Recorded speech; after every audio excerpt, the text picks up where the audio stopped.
Webukeeredde olunaku olwaleero ng'abantu ab'enjawulo abataasobodde kubeera nga ba-accessinga Bobi Wine olunaku olw'eggulo ng'asiibulwa mu ddwaliro Ensambya n'olunaku luli eri ekiro kye yasulayo mu ddwaliro oluvannyuma lw'okkubibwa akakebe ka tiyaggaasi nga bali mu kubeera nga beekulungulula bagende wali eri maka ge agasangibwa e Magere. Bobi Wine olunaku olw'eggulo yasiibuddwa okuviira ddala mu ddwaliro era bw'atyo n'addizibwayo mu maka ge e Magere asobole okubeera ng'obujjanjabi obusigaddeyo abufunira awo okusinziira ku basawo we baalabye embeera nga yabadde eyimiridde n'ekyomujjuzo gw'abantu abadde basusse okubeera nga beewuuba mu ddwaliro Ensambya basobole okubeera nga bacekinga ku principal waabwe, pulezidenti waabwe, ku MP waabwe basobole okubeera nga balaba embeera kimwali.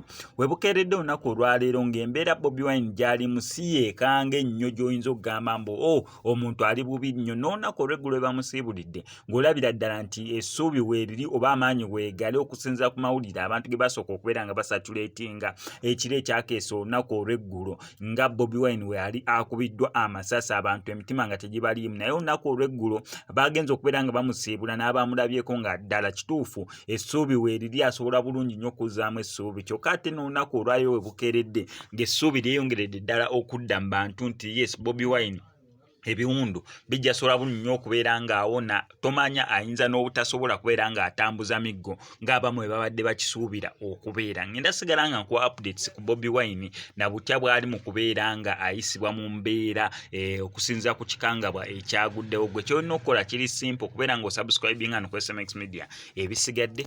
Nzikiriza nkutegeeze ku Sheikh Ssebugwawo azze okubeera ng'akutaasa ennaku n'embeera embi mw'oli mu kubeera ng'oyita naddala ggwe ali ebweru nga visa egaanya onoonyeza omulimu gugaanya empapula zikutawaanya ssente zikuyita myagaana gyangalo otawanyizibwa ensonga z'omukwano. Sheikh Ssebugwawo azze okubeera nga akutaasa ennaku eyo ng'akulombera edduwa. Mukubireko ku ennamba y'essimu tojja kubeera nga wejjusa.